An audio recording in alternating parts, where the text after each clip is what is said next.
El 15 de agosto de 1977, un radiotelescopio llamado Big Ear, la Gran Oreja de la Universidad de Ohio, captó la siguiente secuencia. Esta combinación de números y letras representa una poderosa señal de radio del espacio profundo, cuyo origen sigue siendo desconocido hasta el día de hoy. La hipótesis más conocida es que pudo provenir de una fuente extraterrestre inteligente. A diario, los telescopios captan señales de radio procedentes del espacio que se originan en planetas, galaxias nebulosas, estrellas, agujeros negros, supernovas, cuásares, magnetares e incluso cometas. Las mismas ondas de radio que llevan la música de los 40 principales a nuestros coches también viajan a través del espacio. Debería ser relativamente fácil para los extraterrestres enviar una transmisión de radio interestelar. Todo lo que necesitaríamos hacer para escucharla sería sintonizar la frecuencia correcta. El telescopio Big Ear captaba señales de radio y una vieja computadora IBM las procesaba e imprimía en papel. Estas impresiones consistían en 50 columnas. Cada columna representaba un canal.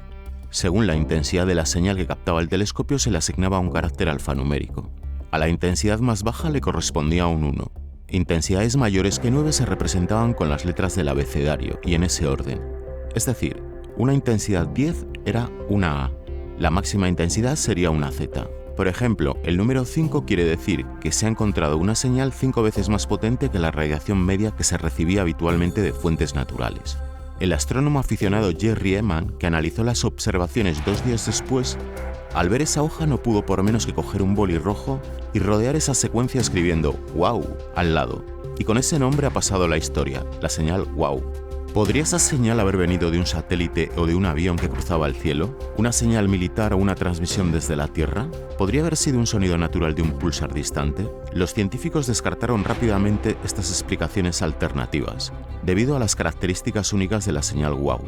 Como he citado, el radiotelescopio rastreaba 50 canales diferentes, el equivalente a sintonizar 50 radios a diferentes frecuencias, pero la señal WOW solo se transmitió en un canal.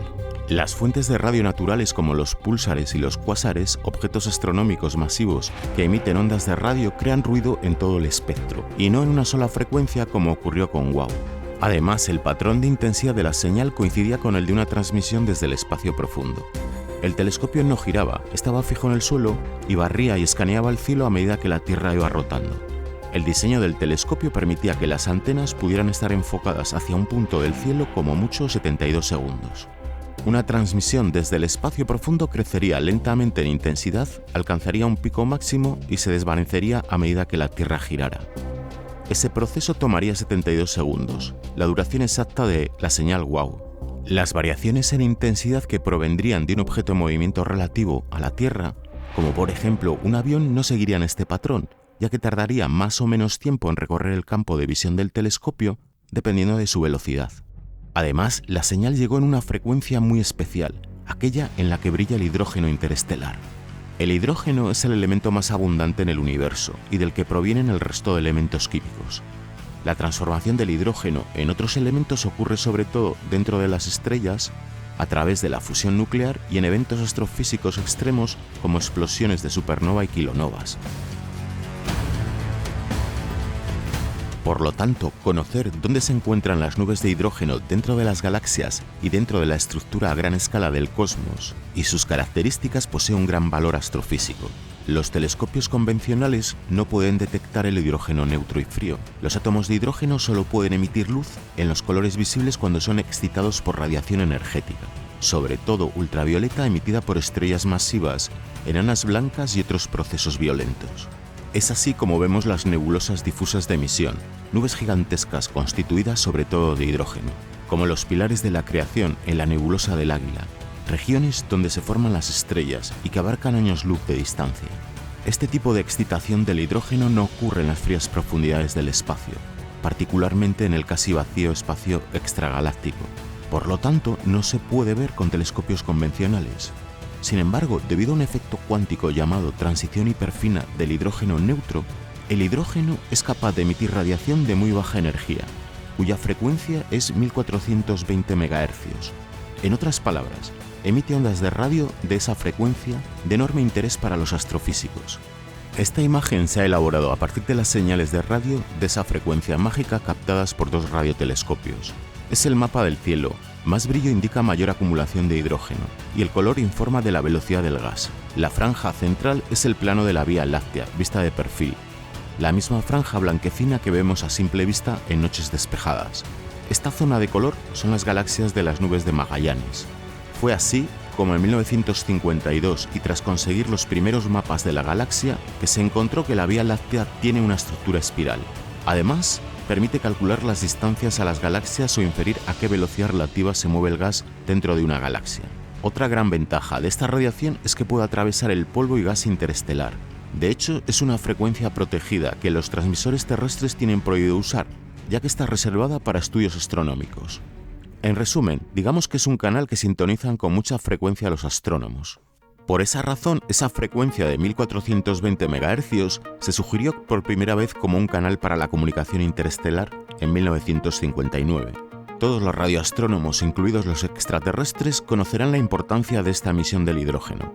Sería como un marcador universal en el dial de radio. En consecuencia, tiene sentido usar esta o frecuencias cercanas para señales interestelares. ¿Adivináis cuál era la frecuencia de la señal WOW? En contra del origen inteligente nos encontramos que desde 1977 no se ha vuelto a recibir una señal similar. ¿Por qué? Si fueran los extraterrestres, ¿enviarían una ráfaga de radio una vez y nunca más? Una de las hipótesis es la del faro. ¿Y si los alienígenas estuvieran barriendo el cielo nocturno con sus ráfagas? La señal WOW aparecería una vez y no volvería hasta que el transmisor recorriera la Vía Láctea nuevamente y se cruzara con la Tierra. De forma similar a como un faro ilumina en la noche. Es decir, sus transmisiones solo podrían apuntar hacia nosotros de forma intermitente. La señal WOW tampoco estaba modulada, es decir, carecía de cualquier información que pudiera estar codificada de algún modo. Básicamente era ruido. ¿Qué sentido tiene enviar una señal de ese tipo? Por ejemplo, el famoso mensaje de radio transmitido desde el Observatorio de Arecibo en 1974 estaba codificado en binario y contenía información sobre matemáticas, la humanidad, el sistema solar, el ADN y el propio observatorio. ¿Acaso fue un intento de sondeo cósmico, una especie de llamada en busca de respuesta? Como si una civilización inteligente hubiera lanzado un mensaje cauteloso al cosmos. No son pocas las voces que claman en contra de enviar información de la Tierra al espacio por las posibles consecuencias. ¿Acaso las civilizaciones avanzadas en el cosmos optan por mantenerse ocultas? En 1977, los científicos no tenían la tecnología para determinar exactamente dónde se originó la señal WOW. En ese momento, el telescopio apuntaba a una región del cielo cerca de la constelación de Sagitario, pero millones de estrellas comparten esa sección del espacio. En 2020, un astrónomo español, Alberto Caballero, publicó un análisis de posibles fuentes de la señal WOW. Identificó las estrellas similares al Sol que existen en la región del cielo de donde vino la señal, y la mejor candidata resultó ser una estrella casi gemela del Sol, situada a unos 1800 años luz. ¿Podría ser algún exoplaneta que orbita esta estrella la fuente de la señal WOW? Se han propuesto otras posibles causas como cometas, compuestos principalmente de hielo y polvo.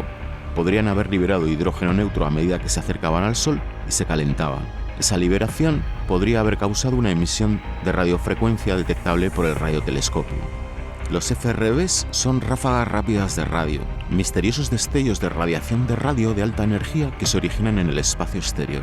Pero ninguna termina de convencer. Debido a las limitaciones de los telescopios de esa época, es difícil decir exactamente lo que podría haber sido. La hipótesis de la inteligencia extraterrestre es una más. La falta de una explicación definitiva sigue siendo un enigma en el campo de la astronomía.